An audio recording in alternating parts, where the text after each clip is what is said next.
Hey guys, we are back.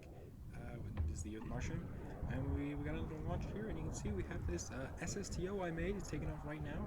We have a nice little launch mount there, and we're just quickly getting into orbit, standard orbital, and I'll talk a little bit about how I made this craft because, as you might be able to tell, there's some things that look like you need to BP edit, which, if you don't know, is where you go into the files for the game, particularly the save files for a craft, and you edit that file so that a part can be smaller or it can be bigger, or a tank can have more fuel.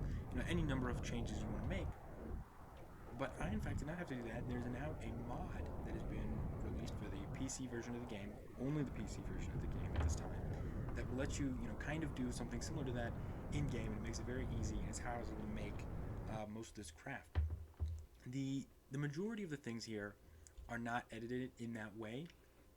There's just a few, extra nice features that are built in there, like the fact it's one big fuel tank rather than a bunch of little separate tanks you have to transfer fuel around, and that was just done by, connecting them with some very small, thin fuel tanks to make sure they all link up. I talked right over it. We're already almost in orbit here, and in fact we're now in orbit. But as you can see, we are very, very low on fuel.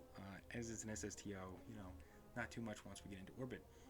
But we're just time warping ahead here to get a rendezvous with this mystery craft in orbit. I wonder what it could possibly be.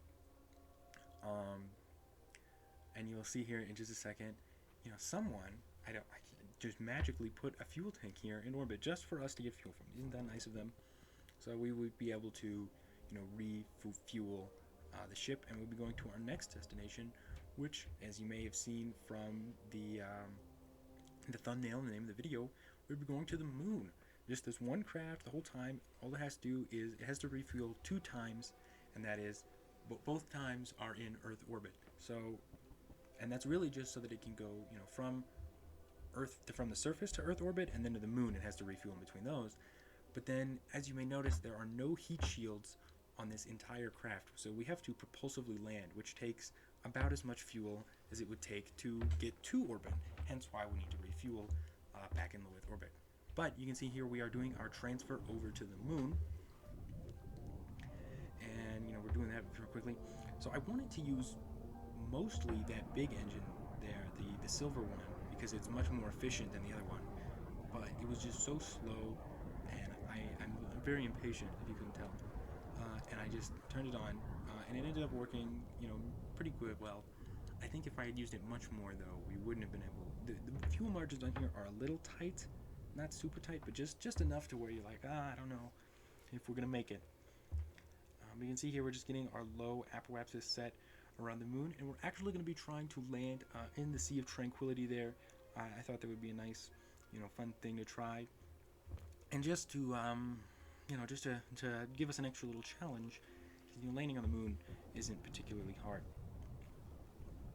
Now, the way in which we are going to be landing on the moon is something interesting, however. As you may see, we do have another engine on the craft, which has not been used at all during the mission so far. So, what that is basically another one of the more powerful engines on the back, except it's almost perfectly balanced in the center of the craft so that it can just, land with its bottom straight down rather than having to try to land on its tail and then flip over correctly. But you can see here we are coming in for our lunar landing very quickly here. And I actually have to try to cancel out all of our horizontal velocity so that I can flip it around, obviously, so we land upright. And we're coming down here, and we have pretty healthy fuel margins for this landing, of course, but the wait return trip is what might not be so successful. But if you want to see that, you're gonna have to tune in tomorrow where we have the next video. Make sure to like, make sure to subscribe, and I'll see you guys then. Bye.